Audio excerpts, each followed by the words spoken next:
Thank you, Mr. President. I'd like to restate that is recommitted to the Committee on Finance and carried over for the year. Mr. President, speaking to the motion. Mr. President, this was a bill that this body looked at last year. As I looked, and being one of the more junior members of this body, I looked at our budgetary process and how we did things. It appeared to me that there were a number of items that we could do better, that in a bipartisan fashion we could get more information to the citizens and make sure that we were making decisions on behalf of the Commonwealth. Last year I introduced this bill, and because of the number of serious financial concerns facing Virginia, we did not have time to take it up. Mr. President, members of the Senate, I would love to say that I came up with this idea on my own, but this was one that former Governor Wilder actually came up through Governor Warner's bipartisan commission on government reform. Mr. President, as we have sat in this body and listened to members speak for weeks about the need for leadership in Virginia, this is the opportunity for the members of the Senate of Virginia to take a leadership role and to say we're taking the budget process back, and we're going to ensure when a governor presents a budget bill that that governor has to live with the ramifications of that budget bill as presented. Mr. President, members of this body, I would respectfully ask that we reject this motion, that we take up this measure, that we return sound financial guidance to our budgetary process, and make sure that— The question is, Senator from Powhatan, Senator Watkins. Speaking to the motion, Mr. Chairman. Senator has the floor. Mr. President, ladies and gentlemen of the Senate, this piece of legislation is one that has been talked about and thought about for several years, and it has been introduced a couple of times. But you know, the most relevant thing here is the fact that the cycle of the budget makes it very, very difficult for a new incoming governor to adequately respond to current budget situations. And there's some irony, some absolute irony in the fact that the very people that would want to send this back to committee are the same people that are, shall we say, expressing disappointment in terms of what is qualified as leadership with regard to activities and actions on the part of the new governor today. Ladies and gentlemen, this would cure that for you.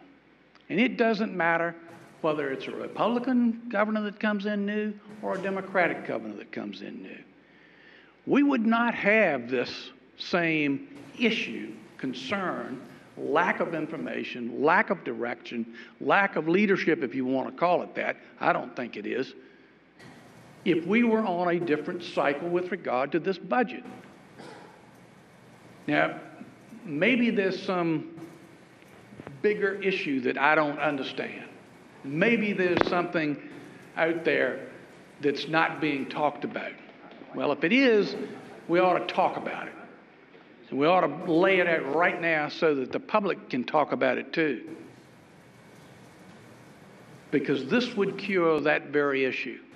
Any incoming governor would have then the benefit of an existing budget that they're working from, a plan, if you would, that we've put together as members of this Senate and down the hall as members of the House. But no, we want to go back. We want to go back to where we are. Now, I have no preconceived notions as to what's going to happen if this bill ever passes the Senate of Virginia. This is the only place it's going to start out. It's not going to come in from the House, nor is it going to be sent down by a governor. This is where it's got to start. So I would hope, and I would think it would be in the best interest and the most prudent service of the people of the Commonwealth of Virginia, of the taxpayers, that this Senate stand up and do what is the right thing, and that is to pass this bill and not send it back to committee. Thank you, Mr. President. Thank you, Senator. Senator from Bristol, Senator Wampler. Thank you, Mr. President. Mr. President, members of the Senate, I rise to ask what I think is a fair question, either to the maker of the motion or those who support the motion to recommit to committee as to why. I don't know that that has been discussed in the debate that we have going forward at the present moment. Mr. President, I would observe that the vote that came out of committee was bipartisan. It had members who have served on the committee for longer than others who voted to support it. I think the point I would make to the body today is that we are in a very unique position.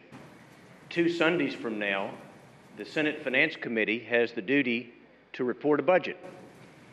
And if ever there was a year to reconsider the reasons as to why we would change the year as to when that biennial budget would be produced, I think we all know that we're up against the wall this year, and perhaps if we had had that change of year, we could make a better decision.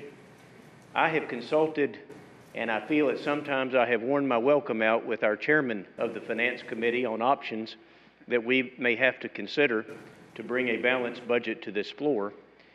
And I've also listened to our new governor who supports this particular proposal. And I decided that if it was in the wisdom of the chair of the committee on the Senate Finance Committee and our new governor, that I would vote in the affirmative to begin the process of changing when we would receive that biennial budget.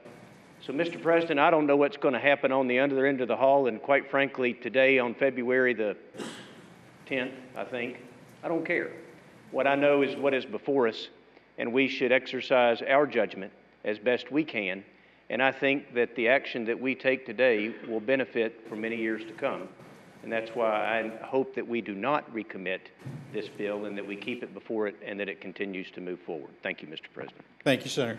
Senator from Western Fairfax, Senator Marsden. Thank you, Mr. President. Speak to the motion. Senator has the floor. My concern, getting at Senator Wamper's question as to why, is that I don't think it's appropriate to vote on a 2-year budget that you may not be around for the second year of.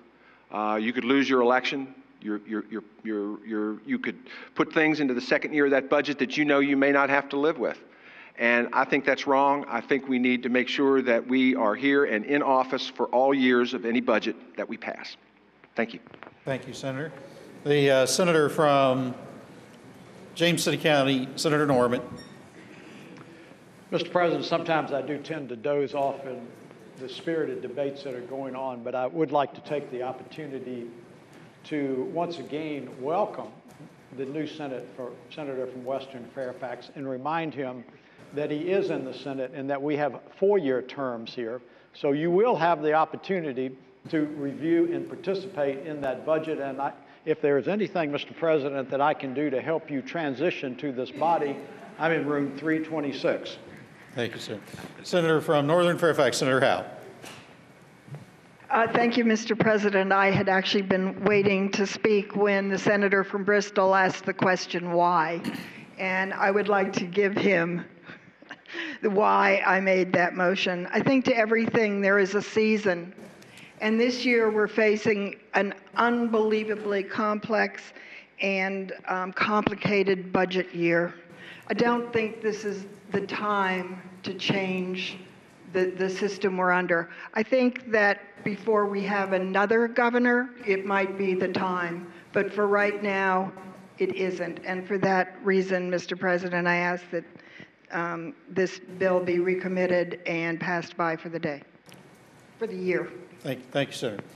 The question is, shall the bill be recommitted to the Committee on Finance pursuant to Rule 20F with the instruction that it be carried over for the year? All in favor of the motion will